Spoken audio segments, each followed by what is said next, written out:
नाज़रीन, अवामी न्यूज़ में ख़बर जो सिलसिलो जारी है। अवां खे मधेजी का ख़बर ॾिनण। मधेजी में ट्रैक्टर ड्राइवर मुबैना तौर अगवा थियण वारो मामलो। पुलिस ऐं हथियारबंदनि विच में मुक़ाबिलो, फायरिंग जारी। इलाइक़े में ख़ौफ़ जी सूरतहाल छायल आहे।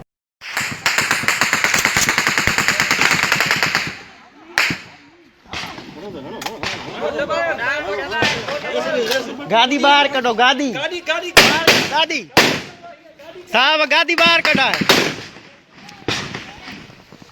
गाड़ी वहां से, गाड़ी वहां से कढायो।